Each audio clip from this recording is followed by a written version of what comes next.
더 리더 책 읽어주는 남자 2017년 죄와 사랑 그리고 침묵의 문장들. 1. 작품 소개.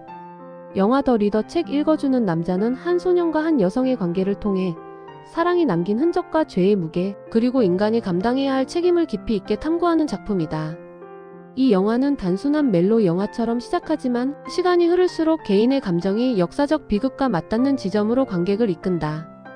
읽어준다는 행위는 영화에서 단순한 로맨틱한 장치가 아니라 인간을 연결하는 방식이자 동시에 감추어진 진실을 드러내는 열쇠로 기능한다. 그래서 이 작품은 사랑의 기억을 다루면서도 끝내 한 시대의 윤리와 인간의 양심을 묻는 질문으로 나아간다. 2. 줄거리와 주요 내용.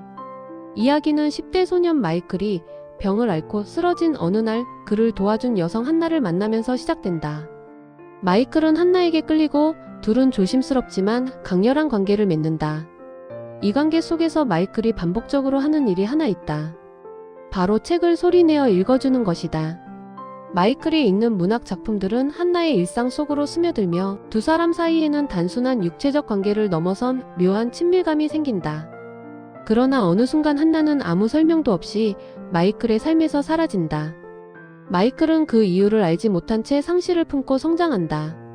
세월이 흘러 법대생이 된 마이클은 우연히 법정에서 한나를 다시 만나게 된다. 하지만 그 재회는 로맨스가 아니라 충격적인 현실로 다가온다. 한나는 과거 전쟁 범죄와 관련된 재판을 받고 있었고 마이클은 그녀가 감추어왔던 어떤 비밀과 마주하게 된다. 이때 영화는 관객에게 묻는다. 한 인간을 사랑했던 기억은 그 인간이 저지른 죄를 어떻게 바라보게 하는가? 마이클은 감정과 윤리 사이에서 흔들리고 한나는 침묵 속에서 스스로를 변호하지 못한다. 결국 그들의 관계는 과거의 사랑이 아니라 현재의 책임과 죄책감으로 다시 쓰이기 시작한다. 3. 영화가 던지는 주제 사랑과 죄 그리고 읽기의 의미. 이 영화의 가장 인상적인 점은 사랑이 한 개인의 추억으로만 남지 않고 역사의 무게와 충돌한다는 것이다. 마이클에게 한나는 첫사랑이며 삶의 한 장면을 결정지은 존재다. 그러나 사회와 법의 시선에서 한나는 결코 가벼운 과거를 가진 사람이 아니다. 이 지점에서 영화는 감정을 쉽게 정리하도록 허락하지 않는다.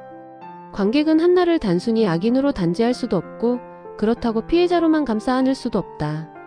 그녀는 분명 책임을 져야 할 행동을 했으며 동시에 인간으로서 결핍과 비밀을 지닌 존재로 그려진다. 특히 책을 읽어주는 행위는 영화 전체를 관통하는 상징이다. 마이클의 낭독은 사랑의 언어처럼 보이지만 더 깊게 들어가면 그것은 한나의 결핍을 채우는 행위이자 그녀가 숨기고 싶은 진실을 가리는 장막이기도 하다. 책은 진실을 비추는 거울이 될 수도 있지만 누군가에게는 죄를 직면하지 않기 위한 도피처가 될 수도 있다. 결국 읽는다는 것은 단순히 글자를 따라가는 것이 아니라 자신의 삶을 해석하고 책임을 이해하는 과정임을 영화는 조용히 강조한다. 4. 감상 이해하려는 마음과 용서할 수 없는 것 사이. 이 작품을 보고 난 뒤 가장 오래 남는 감정은 슬픔이다. 그것은 사랑이 끝났기 때문만이 아니라 사랑이 남긴 기억이 너무도 복잡한 질문을 남기기 때문이다. 마이클은 한나를 잊지 못하지만 동시에 그녀를 온전히 받아들일 수도 없다. 그가 겪는 감정은 단순한 미련이나 죄책감이 아니라 도덕적 혼란에 가깝다. 사랑했던 사람이 죄를 저질렀을 때 우리는 그 사람을 어떤 존재로 기억해야 할까?